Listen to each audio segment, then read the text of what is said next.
Mesdames, Messieurs, nous allons maintenant donner la parole au président de la CGEM, Confédération Générale des Entreprises du Royaume du Maroc, qui représente le patronat dans notre pays. Monsieur Chakib El Hadj, à vous la parole.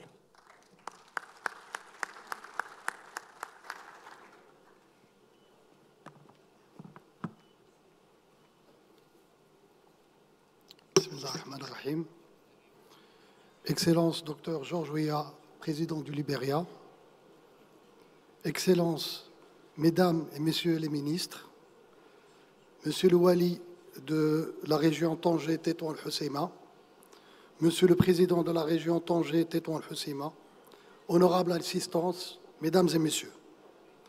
Je suis ravi de participer à cette 14e édition du Forum Meddays, un événement qui, au fil des années, confirme son positionnement de rendez-vous continental et international incontournable, et d'espace de réflexion et de débat sur les sujets africains stratégiques et sur les perspectives de la coopération sud-sud. Pour le secteur privé marocain que je représente aujourd'hui, la coopération entre les pays africains est primordiale. Elle est encore plus aujourd'hui dans le contexte économique mondial que nous traversons. Du Covid-19 au conflit russo-ukrainien, les économies africaines ont du mal à renouer avec la croissance.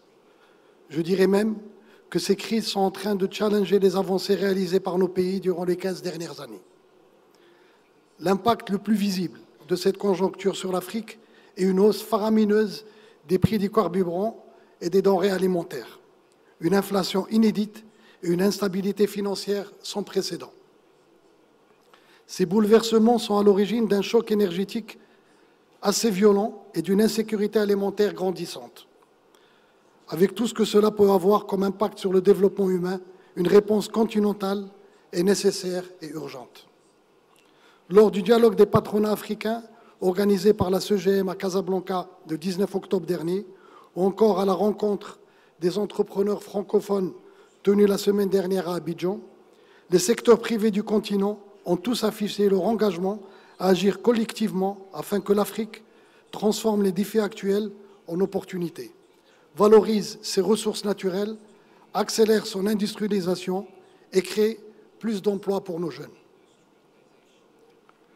Ces ambitions sont d'autant plus réalistes et réalisables lorsque nous prenons en considération les complémentarités existantes entre les pays africains et la zone de libre-échange continentale, ZLECAf, qu'il faut opérationnaliser au plus vite. Excellences, Mesdames et Messieurs, il va sans dire que s'il y a bien un moyen d'accélérer l'émergence du continent africain, c'est bien l'investissement et le co-investissement. Et qui dit investissement dit d'abord un climat des affaires favorable, surtout dans un contexte global marqué par l'incertitude. Une amélioration de l'environnement des affaires continentales et la facilitation de l'accès au financement sont plus que jamais des impératifs fondamentaux. En termes de secteurs prioritaires, je commencerai par l'énergie verte, pour couvrir les besoins du continent en électricité, mais aussi pour décarboniser nos économies. Il faut combler le déficit de production d'énergie dont le coût reste élevé au regard de l'énorme potentiel en énergie renouvelable dont dispose le continent. Le secteur privé est prêt à investir dans ce domaine fortement porteur. Il reste au gouvernement et aux institutions internationales de mobiliser davantage de sources de financement, d'identifier une banque de projets énergétiques viables et d'instaurer des mécanismes d'atténuation des risques pour les entrepreneurs. Un autre secteur majeur est celui des infrastructures. En 2050, l'Afrique comptera plus de 2,5 milliards d'habitants, soit près de 2 fois plus qu'aujourd'hui. Face à ce choc démographique, et pour atteindre ces objectifs de développement inscrits dans l'agenda 2063 de l'Union africaine, le continent doit absolument renforcer ses infrastructures, condition sine qua non à la construction des chaînes de valeur régionales et locales, à l'intégration continentale et donc à la création d'emplois. Pour les entreprises privées, les projets d'infrastructure présentent souvent des coûts initiaux élevés et leur rentabilité s'étale sur de longues années. Pour rendre ces projets attrayants, les partenariats publics-privés, des incitations sous forme de subventions ou de garanties sont absolument nécessaires. La souveraineté alimentaire est un autre secteur qui mérite toute notre attention. Pour répondre aux besoins actuels et futurs des populations africaines, il nous faut faire émerger une agriculture 2.0 basée sur l'innovation et accompagner les agriculteurs, notamment pour consolider leur résilience face à l'impact climatique, comme ce que fait par exemple l'OCP dans plusieurs pays du continent. Le développement d'une agro-industrie africaine durable et prospère est tributaire d'un effort conjoint entre les gouvernements et les secteurs privés, notamment pour identifier les complémentarités. Si des pays ont de l'eau ou de la matière première, d'autres ont le savoir-faire en Afrique. La construction des chaînes de valeur complémentaires requiert aussi, en plus de l'énergie et du financement, la disponibilité et la qualité de l'infrastructure, la performance logistique, ainsi que l'investissement dans la recherche et développement, pour ne citer que ces prérequis. Par ailleurs, les investissements peuvent également être orientés vers le secteur de la santé, que ce soit en termes de services, d'équipements ou d'industrie pharmaceutique. Selon la Commission économique pour l'Afrique, le continent importe plus de 97% de ses besoins en produits médicaux. Je pense qu'il est temps de changer cette donne qui est préoccupante. Aussi, l'éducation et l'enseignement supérieur offrent de multiples opportunités pour les entreprises, d'autant plus qu'un capital humain bien formé et de qualité est un facteur clé de compétitivité. C'est ce qui a d'ailleurs en partie contribué à ce que le Maroc devienne une plateforme aéronautique et automobile mondiale. L'Afrique regorge de talents, à nous de les former, de les valoriser et de leur donner les moyens de s'épanouir chez eux. Et enfin, l'innovation et la technologie africaine sont en pleine éclosion grâce à la jeunesse du continent et au dynamisme de son écosystème d'entrepreneurs et de start-up. Il faudra investir davantage dans cet écosystème et dans l'infrastructure Internet indispensable pour accélérer la transformation digitale du continent. Excellences, Mesdames et Messieurs, le secteur privé marocain croit plus que jamais en son continent.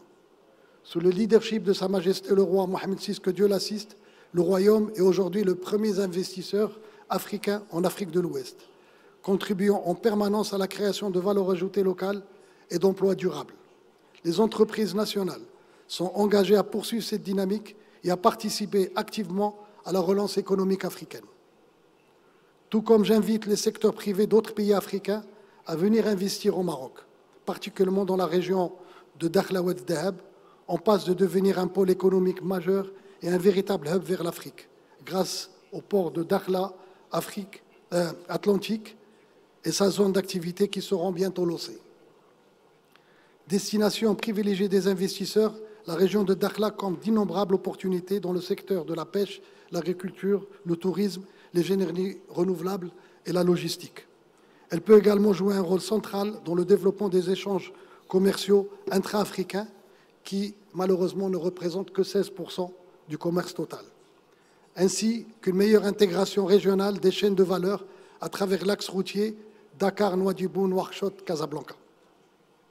J'aimerais ajouter que le Maroc a mis en place récemment une nouvelle charte d'investissement en cours de déploiement, un projet royal qui vise à apporter aux chefs d'entreprise nationaux et internationaux des subventions à l'investissement, un allègement de la fiscalité et une simplification drastique des procédures administratives. Excellences, Mesdames et Messieurs, pour revenir au thème de ce forum, de crise en crise vers un nouvel ordre mondial, j'aimerais appeler les secteurs privés et gouvernements africains à joindre leur effort pour que l'Afrique ne subisse pas ce nouvel ordre, mais qu'elle en soit acteur et partie prenante. Pour ce faire, l'anticipation, la résilience et la solidarité sont les maîtres mots dont le temps maintenant est à l'action. Merci de votre attention, Mesdames et Messieurs.